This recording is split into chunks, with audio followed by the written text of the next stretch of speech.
The quiet hum of the Galactic Council chamber was shattered by the sharp clang of the entry doors.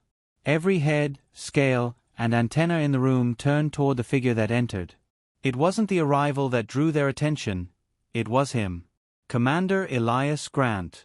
His boots struck the polished obsidian floor with a weight that seemed to echo beyond sound, like the thudding pulse of inevitability.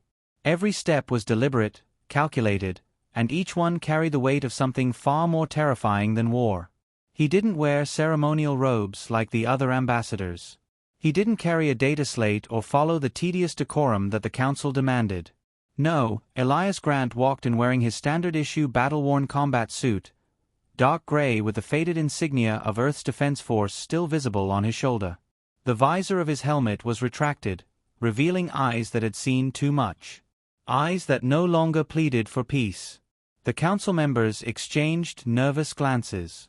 The Krenvari delegate, a spindly insectoid creature with 6 emerald eyes, clicked its mandibles anxiously. The Vakreen, a thick-bodied reptilian species known for its stoicism, shifted uncomfortably in his seat. Even the mighty Gra Thal, a race of war-hardened warriors, remained deathly still. Commander Grant, croaked High Chancellor Velraz, his voice like rusted gears grinding against each other. His smooth, iridescent blue skin flickered in the chamber's dim light. "You are not summoned here today. State your purpose or be removed." Elias didn't slow down. He reached the center of the chamber, his eyes scanning each species like a predator sizing up prey. His gaze lingered on the Gra Thal warlord, an old rival who had once boasted of breaking human colonies during the early conflicts. He glanced at the Krenvari ambassador, who had once declared humans were too volatile to join the council. But today, there was no anger in his eyes. Just cold, focused intent. "Summoned," Elias muttered, his voice low but carrying the weight of a thunderclap. He glanced around, his lips curling into a faint grin. "You think I need to be summoned?" Silence. No one dared speak. "You all love to talk about peace," he continued, his voice steady as steel. "You love to debate and negotiate while colonies burn and families are torn apart. 4 years, humanity watched. We waited. We followed your rules. And for what?" He took a slow, predatory step forward. "For you to turn your backs on us?" A low murmur spread through the chamber. The Chancellor raised a hand to quell it, but even his gesture seemed frail in the presence of the human. "The Krenvari raided our mining colonies," Elias continued, his voice colder now. "Unprovoked. They claimed it was territorial miscommunication, and you let it slide." His gaze shifted to the insectoid delegate, whose eyes darted away. "The Vakreen blockade of supply routes left our outposts starving, and you called it an economic dispute. Then the Gra Thal decided to test the resolve of our frontier fleets. They killed our soldiers, burned our homes, and took prisoners." His gaze fell squarely on the Gra Thal warlord, whose spined jaw tightened. Elias' voice grew louder, sharper. "We begged you for justice. We called for aid. We followed every procedure, filed every grievance, appealed to every one of your esteemed council members." He spat the last word like venom. "And all we got was silence." The chamber grew cold. Not in temperature, but in atmosphere. The unseen force of unspoken truth settled on them all. "Today, I'm not here to ask," Elias said, his voice barely more than a whisper now, yet every delegate could hear it as clearly as a scream. "Today, I'm here to deliver." He raised his left arm, and from his forearm gauntlet, a soft chime echoed. A holographic display flickered to life, revealing footage. First, it showed human colonies reduced to smoldering rubble. Children crying. Survivors digging through the wreckage for loved ones. Soldiers, exhausted and battered, defending what little remained. The footage played in silence, but it didn't need sound. The images spoke louder than any words could. The Krenvari ambassador's mandibles clicked frantically. "This is irrelevant. Those incidents were investigated and—" Silence. Elias' voice cut through the room like a blade. The ambassador froze as if the very air had turned to stone. "No more excuses. No more lies." The footage changed. It now displayed a sleek, matte black ship hanging in orbit above an alien world. It was unlike any vessel the Council had ever seen. It wasn't sleek like Krenvari ships or jagged like Gra Thal warcraft. It was a predatory silhouette, like a beast that had lived in the darkness for too long. It hummed with power, thrusters glowing with a deep crimson light that pulsed like a heartbeat. The UNS Retribution. You thought we'd sit still, Elias said as the footage panned to show entire fleets of human warships mobilizing, their engines roaring to life. You thought we were too young to challenge the old powers. But there's one thing you forgot. He stepped forward, his face inches from the Girethal warlord's snout. Humans don't break. His eyes locked onto the warlord's, unwavering, unblinking. We snap. The display flickered, now showing scenes of Gra Thal outposts being vaporized by precision strikes. Ships reduced to slag. Stations torn apart from the inside. Human shock troopers, armored figures with skull-like visors, storming through enemy bunkers with unrelenting precision. No mercy. No hesitation. Your fleets burn, Elias said with chilling calm. Your strongholds fall. Your people beg for mercy, but today, we have none to give. Why you can't do this, the Krenvari ambassador stammered, eyes darting between the footage and the human commander. If you escalate, the entire galaxy will... The galaxy? Elias leaned in closer, his grin sharp as broken glass. The galaxy already forgot us. Today, we make sure they remember. One final tap on his gauntlet. A countdown appeared in glowing red digits. 10:00, 09:59, 09:58. Wait. The Vokreen ambassador barked, his heavy claws slamming against the table. We can discuss reparations. We can. Time for discussion is over, Elias said, his voice devoid of warmth. 10 minutes.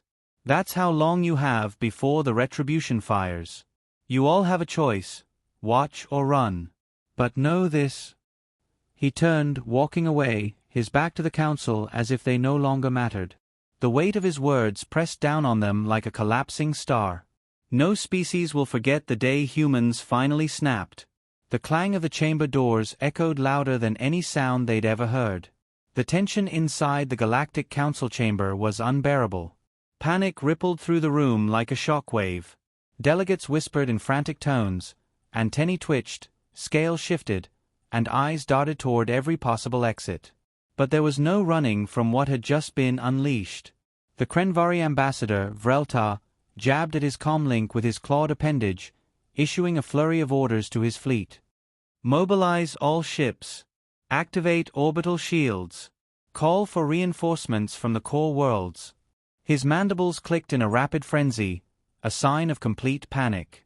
His emerald eyes flicked to the holographic countdown hovering over the chamber. The Vokreen ambassador, Hrogan, slammed his heavy claws onto the council table, cracking its obsidian surface. His slit-pupiled eyes glowed faintly with primal fear. This is insanity, he roared, his deep voice rattling through the chamber like thunder. One man does not declare war on the entire galaxy. He pointed a thick, clawed finger at the retreating figure of Commander Elias Grant. Call him back. This is a bluff. It must be a bluff. Does that look like a bluff to you? Growled Warbringer Cowlax, the Girethal warlord. His eyes, black like polished stone, were fixed on the projection of the UNS Retribution. He leaned forward, his bony spines rising along his back in an instinctive display of aggression. That ship. It's not like the others. His deep voice was hushed but filled with grim realization. It's a hunter. I know a predator when I see one. The room fell silent. None of them dared argue with a Gra Thal when it came to recognizing a predator. The Krenvari ambassador hissed in disbelief. We have fleets 10 times their size. Their colonies are scattered, their resources finite. This is posturing, human bravado. His eyes darted back to the holographic display. Footage of human ships flickered by, sleek, armored, and cutting through space with brutal efficiency. They wouldn't dare go through with it. But then his gaze locked onto one image that chilled him to his core. It was a shot of human shock troopers boarding a Krenvari outpost. The visors of their helmets glowed with a faint, ghostly blue light. Their movements were precise, unstoppable. No hesitation, no retreat. Even when faced with 3 times their number, they advanced like an unstoppable tide. It wasn't the weapons that made them terrifying, it was how they fought. No panic, no fear, just quiet, deliberate violence. The countdown hit 6:09, 6:08. Chancellor Velraz. Hrogan barked, turning to the High Chancellor at the head of the chamber. Issue a recall order. Contact Earth's High Command. Offer reparations, return their colonies, do something. His voice was raw with urgency. Chancellor Velraz sat still, his luminous eyes narrowed, his fingers steepled beneath his chin. Do you not understand, Hrogan? He said slowly, his voice like the creak of old wood. They're not here to negotiate anymore. Then what are they here for, Chancellor? Vrelta hissed, his claws clicking against the table. Velraz turned his gaze toward the projection of the human fleet, his iridescent blue face dimming to a somber gray. They're here to remind us why we feared them in the first place. Another ripple of silence. None of them spoke, but they all felt it. Humanity had been quiet for too long, too patient, too restrained. And everyone in that chamber knew something that had been buried for far too long. Humans were never meant to be caged. The Giarethal warlord, Kallax, chuckled, a low, guttural sound that sent shivers through the council members. He stood slowly, his thick, armored frame towering over them all. About time, I say, he rumbled, flexing his clawed hands. His grin revealed rows of serrated fangs. I warned you all about humans. They don't bark. They don't growl. They're silent until the moment their jaws are on your throat. Spare us your predatory metaphors, Vrelta snapped. We need solutions, not riddles. 5:12. 5:11. Hrogan's eyes darted to the exit. We evacuate, he declared. I'm not going to sit here and watch that thing fire. He spun around, activating his personal comlink, growling into it in his native tongue. Ready my transport. Prepare to leave orbit at maximum velocity. I don't care if we breach council protocols. You'll never make it, Kallax said with a grin. His gaze remained locked on the countdown. Once that thing locks onto you, there's nowhere in the system you can hide. Run if you want, Hrogan. I'll stay and watch. You think this is a game? Hrogan snarled, his heavy footfalls echoing as he stormed toward the exit. This isn't one of your war stories, Kallax. There's no honor in dying like prey. But Kallax's eyes never left the hologram. He watched as the UNS Retribution rotated slowly, its massive weapon arrays coming online. A predator in full view of its prey. He admired it, respected it. This was no random act of violence. This was an execution, precise, controlled, and deliberate. 3:57. 3:56. Velraz finally moved, standing from his seat. His gaze lingered on the retreating back of Commander Elias Grant as the human vanished beyond the chamber doors. His voice was hollow as he spoke. You know, I remember when humanity first petitioned to join the Council. Back then, they were desperate for allies. Their ships were underpowered, their colonies fragile, and their fleets laughably small. He paused, his eyes dimming with a deep, haunting sadness. We thought they needed us. And they did, Kallax said, his grin vanishing. His black eyes locked onto the Chancellor. Until they realized something far worse than being alone. Velraz turned to him slowly. What's that? Kallax's eyes narrowed, his gaze sharp as a blade. That they didn't. 2:45. 2:44. Suddenly, Vrelta's comlink buzzed, and the Krenvari ambassador snapped it open with frantic speed. His mandibles clicked rapidly as he spoke in his native tongue. A few seconds later, his whole body went rigid. His green eyes went wide with disbelief. No. No, no, no. He muttered, staring at the hollow projection of the UNS Retribution. It's broadcasting. Broadcasting. Kallax raised a brow. Broadcasting what? Vreltar's voice wavered. It's transmitting live footage. To every colony in the galaxy. Every member in the chamber froze. Every species, Vreltar said, his voice trembling. Every colony, every fleet, every outpost, they're all watching this. Kallax's grin returned, slow and deliberate.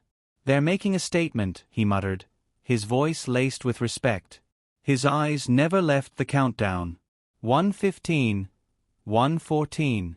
Enough. Velraz barked, his voice trembling with barely contained fear. Hail the human fleet. Offer unconditional reparations. Offer territory. Offer anything. He turned to his aides, his eyes wild. I will not be remembered as the Chancellor who sat still while they... 057, 056. The hologram of the UNS Retribution shifted. Its silhouette grew brighter, thrusters glowing a brilliant crimson. Its weapon arrays hummed with power, twin beams of energy converging on a central focal point. The light grew in intensity, casting sharp, jagged shadows across the chamber. Velra's voice cracked. Elias. Commander Grant. If you can hear me, we are willing to... Transmission lost. A heartbeat passed. Then another. No one breathed. No one moved. Midnight. Outside, above the skies of the Council's homeworld, the stars themselves seemed to vanish for a moment. There was no sound, no shockwave, no warning. Just light. Blinding, all-consuming light. The silence inside the command bridge was a void of its own, thick and suffocating. Every soldier, every officer, every crew member had their eyes locked on the central display. The feed from the surface of Vexen 7 was live, broadcasting the carnage below. Fires blazed in the distance, casting long, flickering shadows that danced with an eerie rhythm. The bodies of soldiers, both human and alien, lay sprawled across the battlefield, some frozen mid-motion as if time itself had betrayed them. Commander Elias Graves stood at the heart of it all, his face a mask of cold calculation. His eyes were sharp, not with panic, but with a clarity reserved for predators at the peak of the hunt. His hand hovered over the command console, his fingers slowly curling into a fist. Everyone knew that gesture. It wasn't hesitation. It was restraint. The kind that came right before something irreversible was about to happen. Sir, the Vorin flagship is charging its main cannon, Lieutenant Harper called out, her voice strained but steady. Her fingers moved rapidly over her console, eyes darting between threat indicators. If they fire, they'll vaporize the entire colony.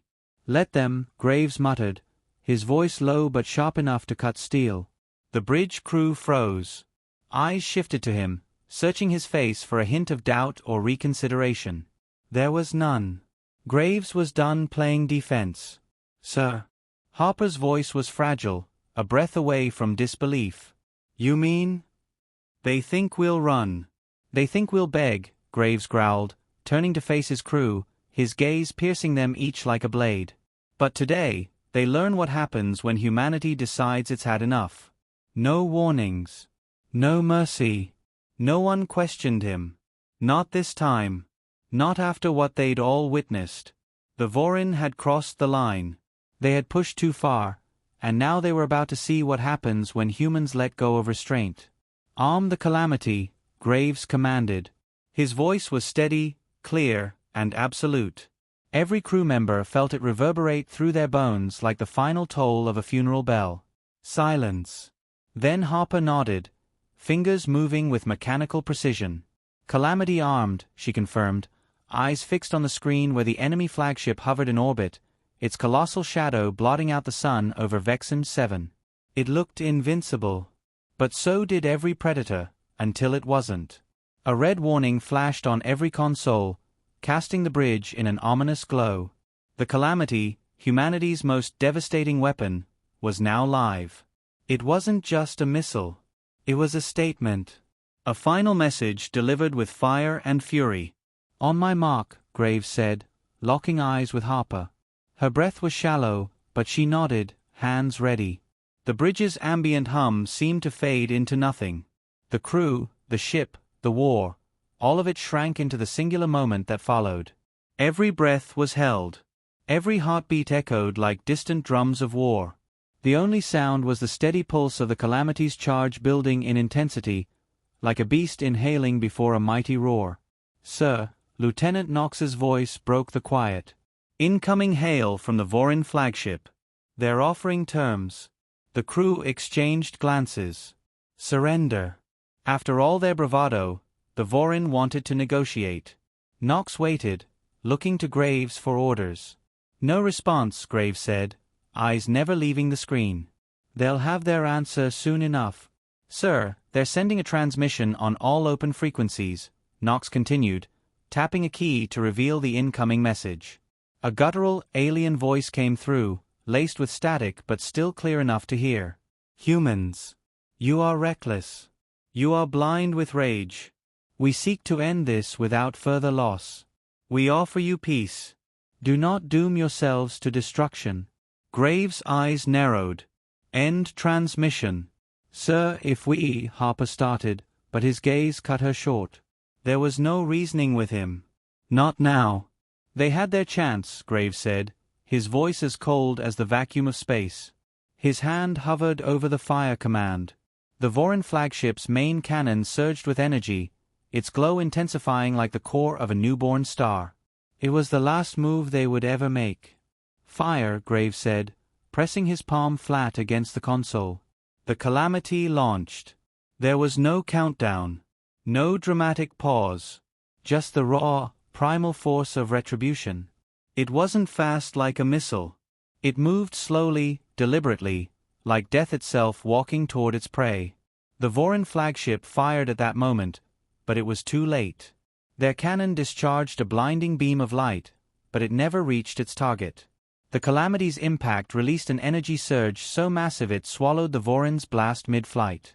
A second later, the Vorin flagship shattered like glass under a hammer. No debris. No wreckage. Just light. Pure, blinding, all-consuming light. On the bridge, no one spoke. No one cheered. They all just stared at the display as the enemy flagship disintegrated into a void of nothingness. The glow faded. Space was quiet again. Graves lowered his hand from the console. His gaze remained locked on the screen, his face unreadable. "They won't forget," he muttered. "None of them will forget." Harper glanced at him, her voice quiet but firm. "No, sir. They won't." The bridge lights returned to their usual cold glow. The hum of the ship's engines filled the silence. Graves turned and walked toward the rear of the bridge, his steps echoing softly. The war wasn't over. But for today, it was enough.